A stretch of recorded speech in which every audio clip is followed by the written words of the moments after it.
Le regard qui libère. Dans une vallée reculée, tapissée de bambous qui ondulaient comme s'ils respiraient au rythme du vent, se trouvait un ancien monastère zen. Il n'avait ni cloche, ni mur de pierre, ni grande porte pour annoncer son entrée. Juste un sentier de terre, couvert de feuilles sèches et marqué par les traces du temps, menait à ces humbles structures de bois vieilli. Là vivait le maître Kens, un vieil homme au visage paisible et au regard profond comme un lac sans fond.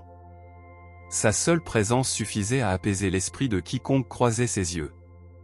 Nul ne savait vraiment quel âge il avait, ni d'où il venait. Certains disaient qu'il avait été guerrier avant de devenir moine. D'autres affirmaient qu'il était né dans ce temple, tel un arbre poussant dans la roche. Un matin brumeux d'automne, un jeune homme arriva dans la vallée. Il s'appelait Hayato. Il portait 20 hivers sur les épaules, mais son visage était déjà marqué par les tensions de celui qui a mené trop de batailles intérieures. Il portait un sac à dos et un regard chargé. Il avait marché pendant plusieurs jours depuis la ville, poussé par une seule question qui le hantait depuis des années. Pourquoi n'arrive-je pas à me libérer de ce que je vois chez les autres? Il avait lu sur la philosophie zen, écouté des contes sur l'illumination et la compassion, participé à des retraites de silence. Mais il restait prisonnier de l'habitude de juger, de comparer, d'interpréter le monde à travers les yeux de la peur, de l'attente et de la blessure. Il aspirait à un regard qui n'enchaîne pas, mais qui libère. En arrivant au monastère, il trouva le maître en train de balayer des feuilles sous un prunier en fleurs. « Le maître, dit Hayato en s'inclinant, je suis venu apprendre à regarder autrement. » Le vieil homme interrompit doucement le mouvement de son balai, leva les yeux et répondit. « À regarder quoi? » Les autres, répondit le jeune homme. Mais aussi moi-même. Mes yeux sont devenus un jugement constant. Je vois des défauts là où il y a simplement de l'humanité, des erreurs là où il y a de la simplicité. Je vois la peur et je l'appelle faiblesse. Je vois le succès et je me sens petit. Je ne veux plus vivre ainsi. Je veux apprendre un regard qui libère. Kens reprit son balayage. Le bruit du balai sur les feuilles mortes fut sa seule réponse pendant plusieurs minutes. « Alors reste, dit-il enfin. Ici, on n'apprend pas à regarder. On apprend à cesser d'imposer ce que l'on croit voir. C'est un chemin long. Il ne suffit pas d'ouvrir les yeux. Il faut dénouer le nœud derrière eux. » Hayato resta figé. Le maître ne l'invita pas à entrer, ne lui offrit ni toit ni thé. Il continua simplement de balayer, comme si rien d'important n'avait été dit. Mais le jeune homme ne partit pas.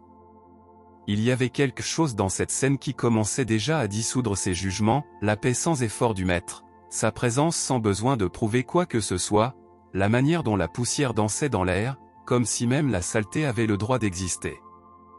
Ainsi commença son séjour au temple.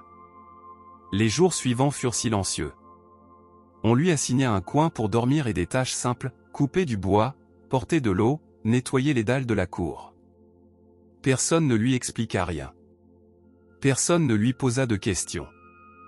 Tout ce qu'il avait à apprendre était déjà en train de se vivre, dans la profondeur des gestes, dans la sagesse de l'instant. Mais son esprit, lui, ne se taisait pas. Chaque fois qu'il croisait un autre moine, des pensées surgissaient, celui-là semble arrogant. Celui-ci est trop lent. Cette femme ne m'a pas salué. Suis-je accepté? Me juge-t-il comme je les juge? Son regard devenait une prison et il le savait. Mais il ne pouvait s'en empêcher. Pas encore. Un soir, après avoir lavé les ustensiles du dîner, il s'approcha à nouveau du maître Kens. « Je continue de voir à travers le jugement, maître. Comme si mes yeux étaient sales. Je veux voir comme vous voyez. Comment y êtes-vous parvenu ?» Le vieillard prit une tasse de terre cuite entre ses mains, la tint face à la lampe à huile, et dit « Il n'y a rien à atteindre. Il suffit de voir sans coller d'étiquette. Cette tasse est juste cela, une tasse. Mais si tu dis qu'elle est laide, maladroite ou imparfaite, tu t'es déjà séparé d'elle. Tu ne vois plus ce qu'elle est, tu projettes ce que tu portes en toi. Et comment cesse-t-on de projeter ? Ken sourit avec la patience des vieux arbres. À chaque respiration. À chaque feuille balayée. À chaque fois que tu choisis de ne pas croire à ta première pensée. Le regard qui libère ne naît pas de la vue. Il naît du silence. Le jeune homme baissa la tête. Il sentait qu'il commençait à peine à comprendre. Et ainsi, Hayato resta. Non pas pour quelques jours, ni pour quelques semaines, mais pour des saisons entières. Il apprit à taire sa langue et à écouter avec son corps. Il découvrit que regarder sans juger n'est pas un simple exercice mental, mais une façon d'être pleinement présent. Il comprit qu'à chaque respiration consciente, son regard devenait plus clair. Car ce qui libère, ce n'est pas l'œil. C'est la conscience qui se tient derrière. Au monastère, le temps ne se mesurait ni par des horloges ni par des calendriers. C'étaient les saisons qui rythmaient la vie, les chants des oiseaux, la vapeur s'échappant du riz chaud, le craquement des pas sur le vieux bois. Hayato avait l'impression de vivre dans un autre monde. Un monde qui ne lui demandait rien, mais qui, en même temps, lui montrait sans relâche tout ce qu'il n'avait pas encore vu en lui-même. Un matin, alors qu'il puisait de l'eau au puits, il aperçut son reflet dans le bol de bois. Il le contempla longuement pour la première fois depuis des semaines. Ses yeux n'étaient plus tout à fait les mêmes. Mais ses pensées non plus. Il y avait quelque chose de plus doux dans son visage, même si son regard portait encore des doutes. Ce même après-midi, le maître Kens l'emmena près d'un étang caché parmi les arbres aux feuilles dorées. L'eau y était si claire qu'elle reflétait le ciel avec une netteté troublante. « Regarde, dit le maître. Que vois-tu ? » Le reflet des arbres. Les nuages. Le soleil. Mon visage, répondit Hayato. Et si l'eau était trouble ? Je ne verrais rien avec clarté. Ainsi est ton esprit quand il est plein de jugement, dit Kens d'une voix calme. Chaque fois que tu penses c'est bien ou c'est mal, tu agites l'eau. L'image se déforme. Tu ne vois plus le monde, mais les vagues que tu provoques toi-même. Hayato resta silencieux. La métaphore résonnait en lui comme une caresse ferme au cœur. Et comment calmer l'eau, maître ? Kens sourit. En ne mettant pas la main dedans. En la laissant tranquille. Cette phrase résonna en lui comme un écho profond. Il ne s'agissait pas de faire davantage, ni de contrôler, ni de se forcer à devenir meilleur. Il s'agissait de cesser d'interférer, de permettre à la vie de se révéler telle qu'elle est, comme le ciel qui se reflète dans l'eau claire. Ce soir-là, Hayato médita longuement au bord de l'étang. Il ne cherchait pas de réponse. Il observait simplement le va-et-vient de ses pensées. Il remarqua combien de fois, en une seule minute, surgissait la voix du jugement « Je ne devrais pas penser cela, ce silence est gênant, je perds mon temps, je devrais être plus éclairé. » Mais pour la première fois, il ne lutta pas contre ces voix. Il les regarda simplement, comme on observe un nuage passer dans le ciel. Et quelque chose, en lui, commença à se dissoudre. Dans les jours suivants, il se mit à remarquer des choses qu'il ignorait auparavant, la douceur avec laquelle un vieux moine préparait le thé, le bruit des feuilles de bambou qui applaudissaient au passage du vent, même la douleur dans ses genoux pendant la méditation avait une texture unique. Un message discret que l'on n'entend que si l'on ne le rejette pas. Hayato comprit que le jugement est une façon de fermer la porte. Mais le regard qui libère, ouvre toutes les fenêtres. Non pas pour changer l'autre, ni pour l'approuver ou le rejeter. Mais simplement pour lui permettre d'exister. Un matin, alors qu'il balayait les feuilles à l'entrée du temple, un jeune moine trébucha et renversa un seau d'eau. Hayato sentit aussitôt en lui une vieille voix s'élever, « Quel maladroit !» Mais avant que cette pensée n'atteigne ses lèvres ou prenne forme entière, il respira. Et alors, avec un léger sourire, il aida le jeune à ramasser le seau. « Merci », dit le novice, embarrassé. « Nous trébuchons tous », répondit simplement Hayato. Le maître Kens, qui observait la scène de loin, hocha la tête en silence. Il ne dit rien. Ce n'était pas nécessaire. La transformation la plus profonde ne demande pas de mots. Elle se révèle dans les gestes discrets, dans les décisions invisibles nées du cœur. Ce soir-là, le ciel était sans nuages. L'étang reflétait les étoiles comme si elles faisaient partie de lui. Hayato s'assit au bord de l'eau et, pour la première fois, il ne chercha à rien comprendre. Il voulait simplement être là. Présent. Et cette présence, douce comme un souffle, était une porte. Au fil des saisons, Hayato sentait qu'un mouvement invisible se produisait en lui. Quelque chose se brisait, ou peut-être se dissolvait. Ce n'était pas une perte, mais une forme de délivrance. Comme si des couches de peau qui n'étaient jamais vraiment les siennes tombaient une à une, sans douleur, mais avec une étrange sensation de nudité intérieure.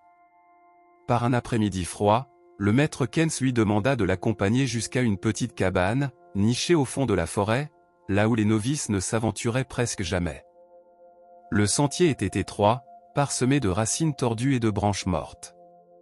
La lumière du soleil y perçait à peine. Arrivé sur place, Kens poussa une vieille porte. À l'intérieur, sur des étagères en bois, reposaient des dizaines de masques. Certains grotesques, d'autres magnifiques. Certains représentaient des animaux, d'autres des figures humaines. Des yeux vides. Des bouches figées dans des expressions de colère, de tristesse, de rire ou d'orgueil. « Et qu'est-ce que c'est » demanda Hayato, surpris. « Voici le temple des masques » répondit le maître. Chacun d'eux a été porté par un disciple, autrefois. Ils incarnent les rôles que nous nous imposons, le fort, le sage, la victime, le sauveur, l'indifférent, le parfait. Ce sont des miroirs de nos propres déguisements. Hayato s'approcha d'un masque à l'expression hautaine. Le front crispé, la bouche dure, les yeux arrogants. « J'ai souvent porté celui-ci » murmura-t-il. « Nous l'avons tous fait » dit Kens. « Le jugement naît de la peur, et la peur, de l'ignorance de ce que nous sommes vraiment. Alors nous portons des masques, et nous jugeons ceux qui n'arborent pas les nôtres. » Hayato resta silencieux, parcourant lentement du regard chaque masque exposé. « Et comment cesse-t-on de les porter ? Quand on n'en a plus besoin pour se protéger. » Ces mots allumèrent un feu tranquille dans sa poitrine. Pour la première fois, Hayato comprit que regarder sans juger n'était pas seulement un acte de bonté envers le monde. C'était un acte de désarmement. De reddition. Car celui qui cesse de juger, baisse les armes. Il se laisse toucher par la vie, sans peur. Kens l'invita à le suivre au fond de la pièce. Là, un miroir était recouvert d'un tissu sombre. « Et ici » demanda Hayato. « Le dernier visage. Celui qui a toujours été là, derrière tous les autres. Regarde. » Le jeune homme souleva le tissu. Il vit son reflet. Ce n'était ni différent, ni tout à fait le même. Car pour la première fois, il se regardait sans commentaire, sans étiquette, sans histoire. Il voyait simplement un regard pur. Délesté de tout. Et alors, quelque chose se brisa doucement en lui. Il réalisa qu'il avait passé sa vie à se voir à travers les yeux des autres ou à travers ceux du jugement. C'est pourquoi il s'était toujours senti incomplet.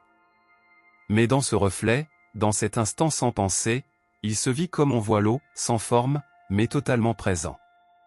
Ils quittèrent la cabane sans un mot. Kens ne reparla jamais des masques. Il n'en avait pas besoin. Dès lors, Hayato regarda les autres avec un autre regard. Quand quelqu'un au temple parlait trop, il ne pensait plus, il cherche l'attention, mais entendait la peur cachée derrière les mots. Quand un moine évitait le contact visuel, il ne le jugeait plus distant, mais reconnaissait sa propre timidité passée. Et lorsqu'on le regardait avec suspicion, il ne se sentait plus blessé. Il se rappelait simplement, j'ai porté ce masque, moi aussi. Regarder sans juger n'était pas chose facile. C'était un entraînement de chaque instant. Mais c'était aussi une porte, toujours ouverte, vers quelque chose de plus vaste que soi. Une compassion sans nom. Une liberté qui ne dépend de rien. Et chaque fois qu'il retournait près de l'étang, il ne cherchait plus son reflet. Il cherchait l'espace. L'espace silencieux où tout pouvait être tel que c'est. Où l'âme n'avait plus besoin de se déguiser pour exister. où le regard devenait un refuge. Les jours s'allongeaient avec l'arrivée du printemps. Le vent apportait le parfum des camélias en fleurs, et les toits du temple se couvraient peu à peu de pétales tombant comme de silencieuses bénédictions venues du ciel. Tout devenait plus léger, plus lumineux. Et pourtant, en Hayato, surgissait une nouvelle forme d'inquiétude. Un soir, alors qu'il ramassait du bois mort près de la forêt, il aperçut une petite fleur sauvage poussant entre les pierres. Elle était seule, isolée des autres. Pas très colorée, ni très gracieuse. Ses pétales étaient froissés, et sa tige semblait se courber avec timidité. Hayato s'arrêta, la regarda, et pensa, ce n'est pas une jolie fleur. Mais aussitôt cette pensée formulée, il se souvint des mots du maître. Chaque jugement est un voile posé sur les yeux. Il s'agenouilla devant la fleur et la contempla à nouveau. Cette fois, sans attente. Juste avec présence. Et alors, quelque chose se produisit. Dans le silence, il vit sa délicatesse, la manière dont elle résistait entre les pierres, l'humilité avec laquelle elle fleurissait sans chercher à être remarquée. Elle n'était pas parfaite selon ses idées, mais elle était profondément réelle. Ce soir-là, il raconta son expérience à Kens. J'ai vu cette fleur. D'abord, j'ai pensé qu'elle n'était pas belle. Mais ensuite, j'ai senti qu'elle n'avait pas besoin de l'être. Elle était simplement là. Et c'était suffisant. Le maître hocha doucement la tête et but une gorgée de thé. L'esprit juge parce qu'il a peur de ne pas comprendre. Il voit quelque chose d'inconnu et l'enferme dans un mot. Laid. Beau. Bien. Mal, c'est ainsi qu'il crée une illusion de sécurité. Mais cette sécurité est une prison. L'inconnu est une porte. Une porte vers quoi? Demanda Hayato. Vers une façon de voir le monde comme si c'était la première fois. Cette nuit-là, Hayato médita longuement sur ces paroles. Il réalisa qu'il n'avait jamais rien vu sans comparer. Il plaquait toujours des étiquettes, je préfère ceci à cela, cela me rappelle autre chose, c'est mieux ou pire que ce que je connais. Il ne regardait jamais simplement. Il interprétait. Dans les jours qui suivirent, il s'exerça à marcher dans le temple d'une autre manière, sans nommer ce qu'il voyait. Juste regarder. Sans adjectif. Sans souvenir. Sans jugement. Au début, ce fut difficile. L'esprit, comme un narrateur inlassable, continuait à commenter. Mais peu à peu, avec patience, le bruit diminua. Un matin, alors que tout le monde dormait encore, il marcha jusqu'au potager et s'assit pour observer un papillon posé sur une tomate verte. Sa respiration ralentit. Il ne pensa à rien. Il regarda simplement. Et dans cet instant, il n'y avait plus de moi qui regarde, ni de choses à regarder. Il n'y avait que présence. Le papillon, le silence, l'air frais, tout faisait partie d'un même souffle. Lorsqu'il revint au temple, Kens l'attendait sous un cerisier en fleurs. « Que as-tu vu aujourd'hui » demanda-t-il. Hayato sourit. « Rien, et tout. » Le maître ferma les yeux un instant, puis dit « Alors ton regard commence à libérer. » Ce même après-midi, Kens s'adressa à tous les disciples rassemblés. « Nous ne sommes pas venus ici pour chercher l'illumination. Nous sommes venus pour réapprendre à voir, sans les blessures du passé. Celui qui regarde avec jugement, voit avec les yeux de ses cicatrices. Mais celui qui regarde avec le cœur vide, voit le monde tel qu'il est. Et le monde, quand on le voit vraiment, n'a pas besoin de changer. Il a seulement besoin d'être aimé dans sa vérité. » Ce jour-là, Hayato comprit quelque chose qu'il n'oublierait jamais. Regarder est un acte d'amour. Et l'amour ne juge pas. Il embrasse. Les pluies de printemps commencèrent à détremper les chemins du vallon. Pendant plusieurs jours, le seul chant qui accompagnait la vie monastique fut celui de l'eau tombant sur les toits du temple. Les tâches se faisaient plus lentes, plus silencieuses, et les moines passaient davantage de temps à l'intérieur, méditant, nettoyant, simplement présent. Hayato consacra ses journées à observer sa propre pensée. Il constatait que l'esprit continuait à produire des pensées sans qu'il ne le demande. C'était comme une source qui ne pouvait être arrêtée. Mais à présent, ces pensées ne l'emportaient plus. Il apprenait à les laisser surgir, puis se dissoudre. Comme une goutte tombant dans un étang calme. Un matin, Keynes le trouva assis sur le porche en bois, regardant la pluie tomber. « Que fais-tu là, si immobile » demanda le maître. « Je regarde le monde continuer sans moi » répondit Hayato. Keynes sourit doucement. « C'est le début d'une grande vérité, quand tu disparais, tout commence à se révéler. » Il s'assit à ses côtés. Tous deux contemplèrent, longtemps, les gouttes qui glissaient lentement le long du tronc d'un vieux cerisier. Ils ne parlèrent pas. Il n'y avait pas besoin. Car le moment était complet. Puis Keynes rompit le silence. « Sais-tu quel est le plus grand obstacle à un regard qui libère » Hayato secoua la tête. « Le désir de trouver quelque chose. Mais, n'est-ce pas pour cela que nous venons ici? Pour chercher une nouvelle manière de voir ?» Chercher n'est pas le problème, précisa Keynes. Le problème, c'est de chercher avec attente. Celui qui cherche avec le désir, avec l'ego, avec le jugement, ne voit pas ce qui est, mais ce qu'il espère voir. Et ainsi, il projette son ombre sur le monde. Hayato médita en silence sur ces paroles.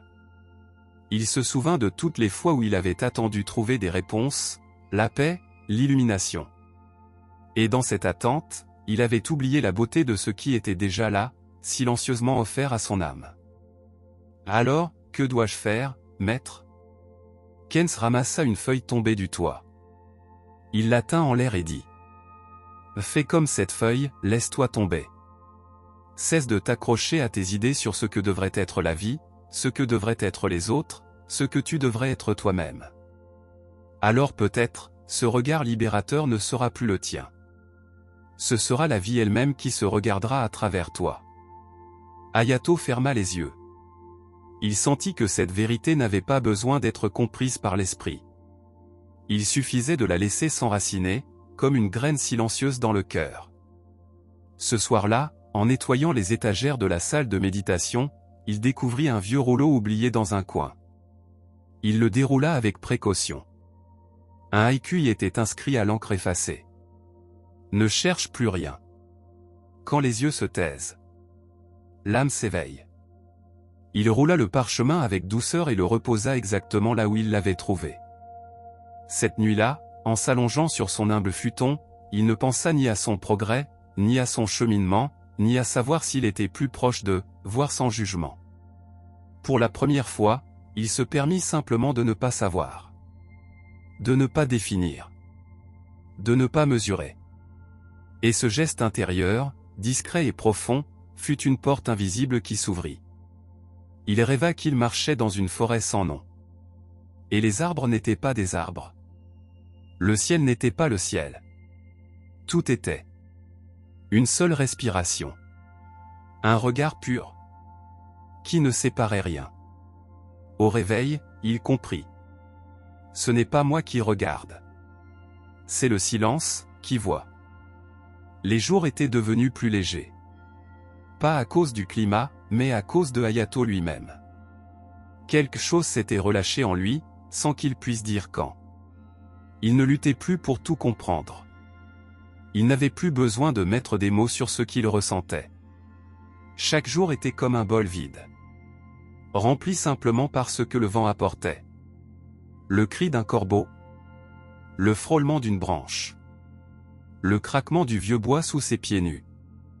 Un matin, alors qu'il servait du riz aux autres moines.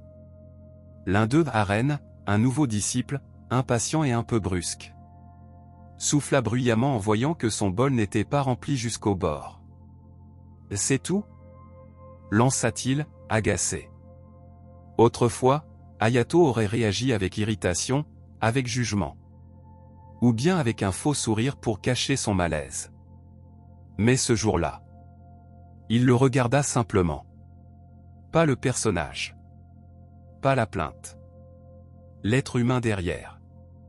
Et dans cet instant, il vit la peur. Une faim qui n'était pas que de riz. Fin d'affection. Fin d'acceptation. Fin de calme. Il vit un enfant intérieur, blessé, inquiet. Il se vit lui-même, des années plus tôt. Il ajouta une louche de riz, sans un mot, sans geste dramatique. Et ce geste, simple, pur, sans jugement, changea quelque chose en arène. Le jeune homme baissa la tête et murmura un « merci » sincère. Car le regard qui libère ne cherche ni à corriger, ni à convaincre. Il voit. Et dans ce regard, l'autre se voit aussi. Et il s'apaise. Cet après-midi-là, Hayato retourna dans la forêt. Pas par devoir. Pas par nostalgie. Parce que son cœur l'y appelait. Il marcha jusqu'à l'ancien étang. Là où, des mois auparavant, il avait vu son reflet. Mais cette fois, il ne voulait rien voir. Il ne cherchait pas à mesurer ses progrès. Il voulait simplement être. Il s'assit sur une pierre recouverte de mousse et ferma les yeux. La forêt respirait.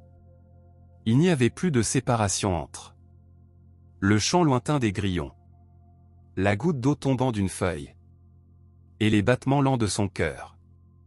Tout faisait partie d'une même danse. Et alors, quelque chose arriva. Sans forme. Sans nom. Sans logique. La sensation du jeu se dissout.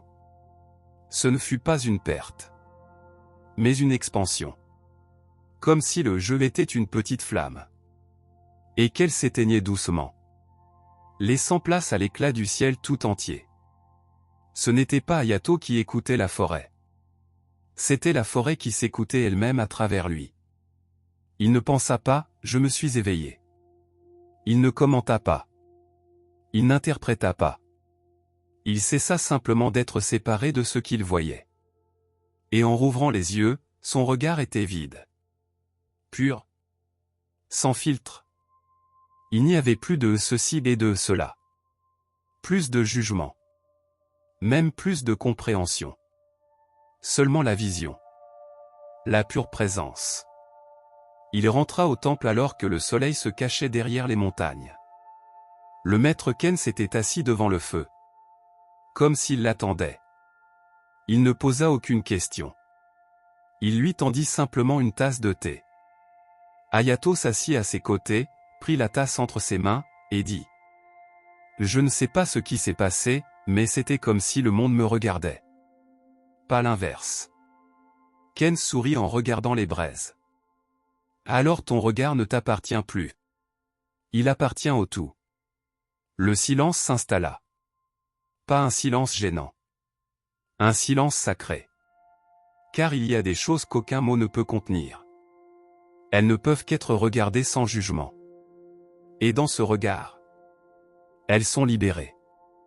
La vie au temple suivait son cours habituel. Aurore douce. Tâche simple.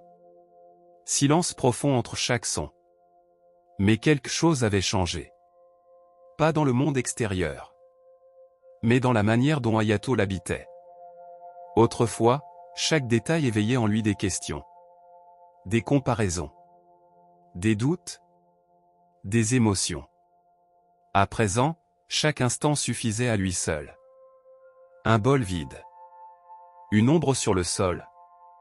Le parfum du riz fraîchement cuit. Ne devaient plus être spéciaux. Parce que ne leur demandant rien. Ils étaient tout. Un matin, alors qu'il tressait un panier en bambou avec les moines âgés. L'un d'eux, Richin, au visage buriné et aux mains tremblantes, cassa accidentellement une fibre. Son visage se couvrit de honte. Il murmura une excuse. Comme si sa maladresse avait rompu l'équilibre du monde. Hayato leva les yeux. Lui sourit doucement. Et dit « Le bambou se brise aussi. Mais il ne cesse pas d'être bambou. » Le silence se fit. Puis, sans savoir pourquoi, certains se mirent à rire avec tendresse. Richin relâcha enfin son souffle. Et reprit son ouvrage, le cœur léger. Car dans le regard de Hayato, il n'y avait plus de jugement. Seulement de l'humanité. Et cette humanité libérée. Ce même après-midi, Keynes le fit appeler dans la salle principale. La lumière entrait par les fentes du toit, formant des rayons flottants dans la poussière suspendue. « Et dis-moi, Hayato, dit le maître d'un ton posé. Cherches-tu encore le regard qui libère ?» Le jeune homme baissa la tête. « Non, maître. Car il n'y a plus rien à saisir. Pas même ce regard. Il est juste là, quand je ne suis plus là. Et comment sais-tu qu'il est vrai ?» Hayato resta silencieux quelques instants, puis répondit. « Parce qu'il ne m'appartient pas. Il ne naît pas de ma volonté. Il surgit, quand je m'oublie moi-même. » Keynes ferma les yeux lentement. « Alors tu peux partir quand tu veux. » « Partir ?» demanda Hayato, surpris. « Oui. Ce que tu étais venu chercher, ne peut plus être perdu. Car ce n'est plus toi qui vois. C'est la vie, qui se regarde à travers toi. » Hayato sentit une émotion tiède monter en lui. Ce n'était ni de l'euphorie, ni de la tristesse. C'était une paix, qui n'avait pas besoin d'explication. Ce jour-là, il ne rassembla pas ses affaires. Il ne dit pas adieu avec de grandes phrases. Il regarda une dernière fois le temple. Les murs fissurés, les pierres humides, les pins courbés par le vent, les bols de riz alignés comme des offrandes silencieuses. Et il comprit que tout cela l'avait transformé. Non pas en lui apportant quelque chose, mais en lui retirant tout ce qu'il n'était pas. Il s'engagea sur le sentier qui descendait la vallée. L'air sentait la terre mouillée et les premières pousses. Sur sa route, il ne cherchait ni signe, ni destination. Il laissait chaque pas révéler ce qui était déjà là. En chemin, il croisa un vieil homme portant un enfant sur ses épaules. L'enfant le fixa du regard. Ces yeux-là ne savaient pas encore juger. Hayato lui rendit son regard. Et dans cet instant, l'enfant sourit. Parce qu'il reconnut quelque chose. Parce que le regard qui ne juge pas se reconnaît toujours dans celui qui n'a pas encore appris à juger. Hayato poursuivit sa marche, sans hâte. Il n'avait plus besoin d'arriver quelque part. Car là où il y a un regard pur, il n'y a plus de distance entre le monde et soi. Seulement unité. Seulement vérité. Seulement paix. Les années passèrent. Hayato ne retourna jamais au temple. Mais il n'en eut pas besoin. Il portait en lui tout ce qu'il avait appris. Non pas dans des livres, ni dans des phrases retenues, mais dans le regard. Ce regard qui n'enferme pas, qui ne classe pas, qui n'écarte ni ne corrige, qui ne cherche pas à changer le monde, mais à l'accueillir tel qu'il est. Il vivait dans un petit village, au pied de la montagne, dans une cabane modeste, avec un jardin de pierre et de mousse. Il n'était pas maître. Il n'avait pas de disciples. Il offrait simplement du thé à ceux qui passaient. Certains venaient par curiosité, d'autres, par douleur. Il ne donnait pas de conseils. Il écoutait. Il servait le thé avec lenteur. Et regardait. Et alors, quelque chose se passait. Dans ce regard sans jugement, les visiteurs se mettaient à parler. Depuis un lieu plus profond. Plus derrière le masque. Plus depuis l'ego. Comme si cette présence les déshabillait doucement. Un jour, une jeune femme angoissée frappa à sa porte. Elle venait de perdre son père. Et ne trouvait aucun apaisement. Ses mains tremblaient. Ses yeux étaient usés de larmes. « Tout me paraît sans sens, dit-elle. Je ne vois plus de beauté nulle part. Tout est brisé. » Hayato ne répondit pas. Il servit le thé. Et pendant qu'il le faisait, il la laissa baigner dans son regard. Un regard sans hâte. Sans pitié. Sans conseil. Juste une présence pure. Alors, entre ses sanglots, La jeune femme se tut. Comme si elle avait touché quelque chose d'invisible. Comme si, en cet instant, sa douleur n'avait pas besoin d'être réparée. Ni comprise. Ni soignée. Juste vue. Et dans ce voir, quelque chose en elle commença à se calmer. « Comment peux-tu me regarder ainsi, sans vouloir me changer ?» demanda-t-elle, la voix brisée. Hayato sourit doucement. « Parce que j'ai appris que ce que l'on regarde avec jugement se referme. Mais ce que l'on regarde avec amour, s'ouvre tout seul. » La jeune femme repartit plus légère. Non parce que tout était résolu, mais parce qu'elle ne portait plus le poids d'avoir besoin que ce le soit. Les années continuèrent leur cours. Les cheveux de Hayato devinrent argentés. Ses mains tremblantes. Ses pas plus lents. Mais son regard restait clair. Comme l'étang du vieux temple lointain. Et même si personne ne l'appelait un maître, ceux qui le rencontraient savaient. Quelque chose en eux avait changé. Pas à cause de ses paroles. Mais parce que, pour la première fois depuis longtemps, quelqu'un les avait regardés sans jugement. Quelqu'un les avait vus. Sans exiger qu'ils soient différents. Et dans ce voir, ils s'étaient reconnus. Un soir, alors que le ciel devenait doré sur les collines, Hayato ferma les yeux. Avec une paix aussi vaste que l'horizon. Il sentit son corps se dissoudre. Comme un nuage qui n'a plus besoin de forme. Il n'y eut pas de mot d'adieu. Pas de peur. Juste une respiration. Longue, profonde. Et dans le dernier battement de son cœur, le monde se regarda à travers lui. Une fois encore. Et il s'aima sans condition. Car le regard qui libère ne meurt pas. Il ne fait que changer Dieu. Là où quelqu'un regarde sans juger. Où quelqu'un écoute sans corriger. Où quelqu'un embrasse sans vouloir comprendre. Ce regard vit encore. Et celui qui le reçoit se rappelle ce qu'il a toujours été.